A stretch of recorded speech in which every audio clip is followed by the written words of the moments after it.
नमस्कार मित्रों, जय हिंद। હું છું ડીને ચૌધરી। ફરી એકવાર આપ સર્વેનું સ્વાગત છે આપ સૌની સહિયારી યુટ્યુબ ચેનલ ડીઆર ગુજરાતીમાં। તો મિત્રો, આ વિડીયોમાં ખાસ વાત કરીશું કે જે મિત્રો પીટીસી અને બીએડ પૂર્ણ કરેલ હોય અથવા તો છેલ્લા વર્ષમાં અભ્યાસ કરતા હોય એમના માટે શિક્ષકોની મોટી ભરતીની જાહેરાત આવી છે, જેમાં ટેટ કે ટાટ પરીક્ષાની બિલકુલ જરૂર નથી। સાથે સાથે અરજી કરવાની જે ચાલુ થઈ ગઈ છે એની છેલ્લી તારીખ કઈ છે એની પણ વાત કરીશું। અને નવું સત્ર એટલે કે વર્ષ 2024-25 માટે શિક્ષકોની જરૂર છે મોટા પ્રમાણમાં, જેમાં બાલ મંદિર એટલે કે બાલવાટિકા વિભાગમાં, પ્રાથમિક વિભાગ એટલે કે ધોરણ 1 થી 5 અને ઉચ્ચ પ્રાથમિક વિભાગ એટલે કે ધોરણ 6 થી 8 અને અન્ય જેમ કે ક્લાર્ક, કોમ્પ્યુટર ઓપરેટર, સેવક જેવા તમામ વિષય માટેની ખાલી જગ્યાઓ મોટા પ્રમાણમાં છે। તો વિડીયો છેલ્લે સુધી જોતા રહેજો। કયા જિલ્લામાં ખાલી જગ્યા છે આપણે મિત્રો અવારનવાર જે શાળાઓમાં ભરતી આવતી હોય છે એના સંપૂર્ણ અપડેટ તમને આપતા રહીએ છીએ। તો આજે પણ વાત કરીશું આ સંપૂર્ણ અપડેટ વિશે। અને વિડીયો જો તમને સારો લાગે તો ચેનલને સબસ્ક્રાઇબ પણ કરી રાખજો, એટલે તમને તમારા જિલ્લાની માહિતી આવશે તો પણ તમને મળી જશે।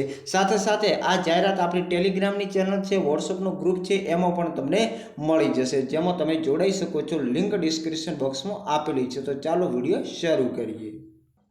તો મિત્રો, આપણે સૌથી પહેલા ખાલી જગ્યાઓની વિગતો કરીશું જે સંપૂર્ણ, એના પછી તમને સરનામું પણ બતાવી દઈશું કે કઈ જગ્યા ખાલી છે। સ્ટાફ જોઈએ છે ઉપરોક્ત વિભાગ માટે વર્ષ 2024-25ના શૈક્ષણિક સત્રથી જોડાઈ શકે તેવા નીચે મુજબના માધ્યમો માટે સ્ટાફની જરૂર છે, જેમાં સૌથી પહેલું છે બાલ મંદિર વિભાગ, જેમાં ગણિત, ગુજરાતી, અંગ્રેજી અને પર્યાવરણ માટેની ખાલી જગ્યાઓ છે, જેમાં અંગ્રેજીમાં 2 ખાલી જગ્યા છે, બાકીનામાં 1 ખાલી જગ્યા છે। લાયકાતની વાત કરવામાં આવે તો પીટીસી અથવા તો પર પીટીસી તમે કરેલ હોવું જોઈએ। એના પછી પ્રાથમિક વિભાગ એટલે કે ધોરણ 1 થી 5 માં ગણિતની ખાલી જગ્યા છે, જેમાં તમે બીએસસી, બીએડ અથવા તો પીટીસી કરેલ હોવું જોઈએ। એના પછી ગુજરાતી, અંગ્રેજી, પર્યાવરણ અને હિન્દીમાં બીએ, બીએડ અથવા તો પીટીસી કરેલ હોવું જોઈએ।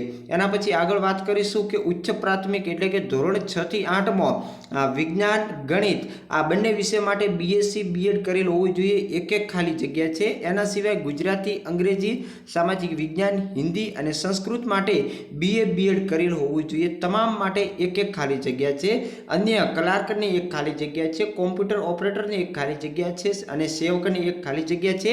એના સિવાય નીચે તમને જોઈ શકો છો મોબાઈલ નંબર પણ આપેલા છે, જેના ઉપરથી તમે વધારે માહિતી પણ મેળવી શકો છો। અન્ય મિત્રો જો વાત કરવામાં આવે તો જેમ કે જોઈ શકો છો અહીં અમુક નિયમો આપ્યા છે કે વર્ષ 23-24માં જે ઉમેદવારો પીટીસી અને બીએડ પૂર્ણ કરવાના હોય એ મિત્રો પણ અરજી કરી શકે છે, એટલે કે છેલ્લા વર્ષવાળા તમામ અરજી કરી શકશે। યોગ્ય શૈક્ષણિક લાયકાત અને અનુભવ ધરાવતા ઉમેદવારોને પ્રાથમિકતા પણ આપવામાં આવશે। દરેક કર્મચારીને સંતોષકારક પગાર આપવામાં આવશે અને શિક્ષકોને કોમ્પ્યુટરનું બેઝિક નોલેજ હોવું જોઈએ। એના પછી વાત કરવામાં આવે તો મિત્રો ઉપરોક્ત લાયકાત ધરાવતા જે ઉમેદવારો છે એ ઉમેદવારો અરજીની નકલ એટલે કે પાસપોર્ટ સાઇઝના ફોટા સાથે લાયકાત તથા અનુભવના તમામ ગુણપત્રકો અને પરિણામપત્રોની સાથે 20-3-2024 સુધીમાં સવારે 8 થી બપોરે 1 દરમિયાન રવિવાર અને જાહેર રજાના દિવસ સિવાય નીચેના સરનામે રૂબરૂ મોકલવાની રહેશે, અથવા તો જે એમનો જે ઈમેલ એડ્રેસ છે જોઈ શકો છો અહીંયા જે સ્કૂલનું ઈમેલ એડ્રેસ છે એના ઉપર પણ તમે અરજી મોકલી શકો છો।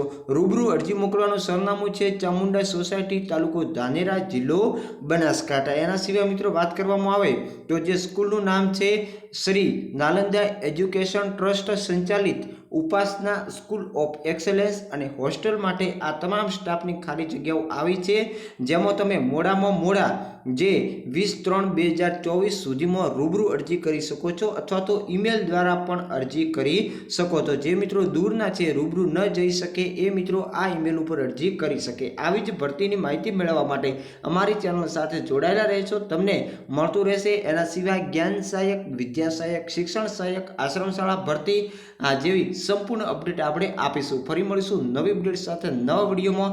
ત્યાં સુધી જય હિન્દ, જય ભારત। Thanks for watching.